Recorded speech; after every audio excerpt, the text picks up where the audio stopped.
Pada video kali ini kita akan belajar 3 materi, yaitu perbandingan, rasio, dan proporsi. Perbandingan adalah cara membandingkan dua besaran atau lebih yang sejenis. Jenis-jenis perbandingan dibagi menjadi 3, yaitu lebih besar dari, lebih kecil dari, dan sama dengan. Berikut contoh cara pengerjaan jenis perbandingan. Coba perhatikan tumpukan gendang gamelan yang ada di meja ini. 4 gendang gamelan di tumpukan pertama, 6 gendang gamelan di tumpukan kedua. Bagaimana ya cara kita menunjukkan lebih besar dan lebih kecil dari tumpukan gendang gamelan ini?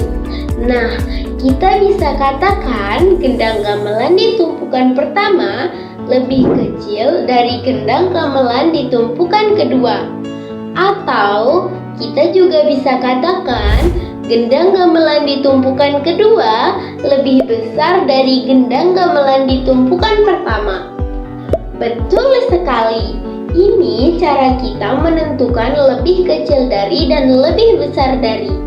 Selanjutnya kita akan menentukan sama dengan. Coba perhatikan lubang congkelang berikut ini. Lubang A berisi 3 biji dan lubang B juga berisi 3 biji. Karena jumlah bijinya sama, maka dapat kita katakan bahwa keduanya sama. Dalam matematika, hal ini ditulis dengan tanda sama dengan, yaitu 3 sama dengan 3. Perbandingan hanya dapat dilakukan pada benda dengan satuan yang sama. Contohnya, pensil dan tinggi badan besarannya sama. Tapi satuan ukuran yang lazim dipakai biasanya berbeda. Pensil satuannya cm dan tinggi badan satuannya meter. Besaran keduanya sama, tapi karena satuannya berbeda, mereka tidak dibandingkan. Namun, kedua benda tersebut dapat dibandingkan jika satuan cm pensil diubah ke meter, atau satuan meter tinggi badan diubah ke sentimeter. Hai teman-teman, pernah dengar istilah rasio tidak? Rasio dapat kita samakan dengan perbandingan. Seperti perbandingan, rasio dapat dipakai untuk menunjukkan berapa kali nilai suatu besaran jika dibandingkan dengan nilai lainnya. Namun, rasio juga dapat digunakan untuk menunjukkan jumlah bagian dari keseluruhan. Rasio lebih sering ditulis dalam bentuk matematis. Rasio dapat ditulis dengan 3 cara, dengan tanda bagi, dalam bentuk pecahan, dan dalam bentuk tulisan. Contohnya, penulisannya adalah sebagai berikut. Dalam suatu ruang kelas, ada 8 siswa laki-laki dan 12 siswa perempuan. Jika diminta untuk menunjukkan rasio jumlah siswa laki-laki terhadap siswa perempuan, maka akan ditulis seperti ini. Jika menggunakan tanda bagi dan akan ditulis seperti ini jika dalam bentuk pecahan. Sementara, jika ditulis dalam bentuk tulisan, maka rasio tersebut ditulis sebagai 8:12. Rasio juga dapat disederhanakan. Misalnya, rasio perbandingan jumlah siswa laki-laki dan jumlah siswa perempuan tadi, yaitu 8:12. Rasio tersebut dapat disederhanakan dengan membaginya dengan FBB dari 8 dan 12, yaitu 4, sehingga menghasilkan rasio 2:3. Ini artinya untuk setiap 2 siswa laki-laki ada 3 siswa perempuan. Ada jenis-jenis rasio. Ada 2 jenis rasio utama yang bisa diajarkan di tingkat dasar. Yang pertama, rasio bagian dengan bagian atau part to part ratio. Perbandingan antara satu kelompok bagian dengan bagian lain dalam satu kelompok. Contohnya, dalam sebuah kelas ada 10 siswa laki-laki dan 15 siswa perempuan. Rasio siswa laki-laki terhadap perempuan adalah 10:15. Yang kedua, rasio bagian dengan keseluruhan. Perbandingan antara satu bagian dengan jumlah seluruh anggota kelompok. Contohnya, dalam kelas tadi jumlah seluruh siswa 10 tambah 15 sama dengan 25. Rasio siswa laki-laki terhadap seluruh siswa sama dengan 10 banding 25. Ada manfaat rasio dalam kehidupan sehari-hari loh. Yang pertama itu manfaatnya bisa mengukur skala peta, misalnya 1 banding 100. Terus yang kedua, membuat resep makanan dengan perbandingan bahan. Terus yang ketiga, mengatur keuangan, rasio pengeluaran dan pendapatan. Terus yang keempat, membandingkan data statistik atau grafik. Ada aplikasi rasio dalam soal cerita. Contohnya, dalam sebuah kantin, jumlah siswa yang membeli nasi goreng dan mie adalah 60 orang dengan rasio 2 banding 3. Berapa banyak siswa yang membeli masing-masing makanan? Nah, penyelesaiannya seperti ini. Jumlah bagian sama dengan 2 tambah 5 sama dengan 5. Nasi goreng sama dengan 2 banding 5 dikali 60 sama dengan 24. Mie-nya itu 3 banding 5 dikali 60 sama dengan 36.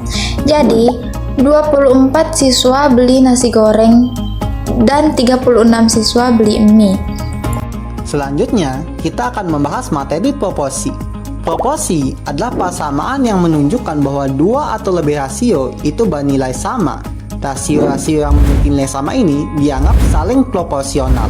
Jenis-jenis proporsi. Proporsi dibagi menjadi dua, yaitu proporsi senilai dan proporsi berbalik nilai. Proporsi senilai adalah kesamaan antara dua atau lebih rasio yang nilai pembagiannya tetap. Jika nilai besaran dalam proporsi ini bertambah, maka nilai besaran satunya juga akan ikut bertambah. Proporsi senilai dapat ditulis sebagai berikut. Contoh aplikasi konsep proporsi senilai adalah pada soal berikut. Ibu Santi membutuhkan 5 kg daging sapi untuk membuat 3 porsi rendang. Jika Ibu Santi ingin membuat 15 porsi rendang, maka berapa kilogram daging sapi yang dibutuhkan oleh Ibu Santi? Saat membuat rendang, semakin banyak porsi rendang yang dibuat, maka jumlah daging sapi yang dibutuhkan akan bertambah juga semakin banyak. Sehingga kasus dalam soal tersebut dapat kita selesaikan dengan menerapkan konsep proporsi senilai. Rasio di sebelah kanan adalah rasio 3 porsi rendang terhadap 5 kg daging sapi. Sementara rasio di kiri ada rasio 15 porsi rendang terhadap jumlah daging sapi yang dibutuhkan, di mana jumlah tersebut kita ibaratkan dengan S. Jika ingin menemukan jumlah daging sapi yang dibutuhkan, maka hal pertama yang harus kita lakukan adalah melakukan perkalian silang antara dua rasio.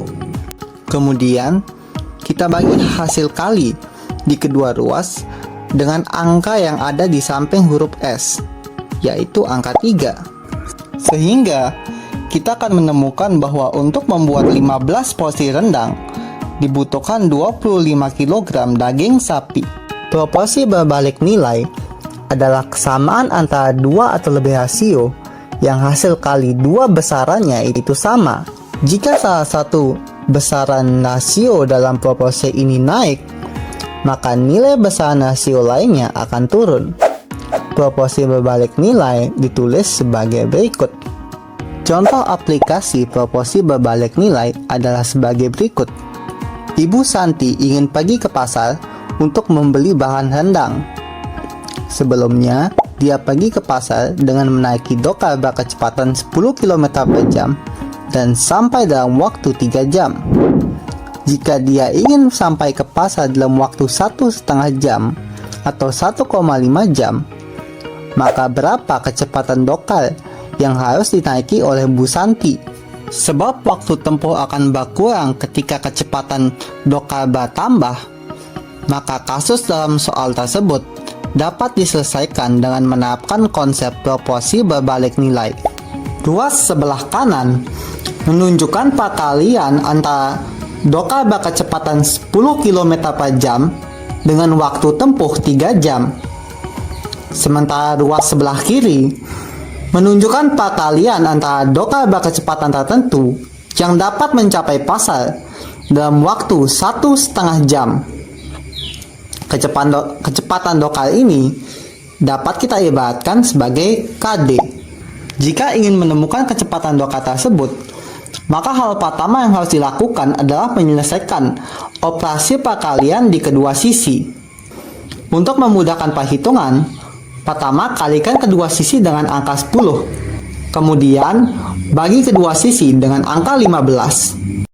Sehingga kita akan menemukan bahwa kecepatan doka yang dibutuhkan oleh Bu Santi untuk mencapai pasar dalam waktu 1,5 jam atau 1,5 jam adalah 20 km per jam. Nah, sampai sini kakak berharap bahwa adik-adik telah memahami materi perbandingan, rasio, dan proporsi.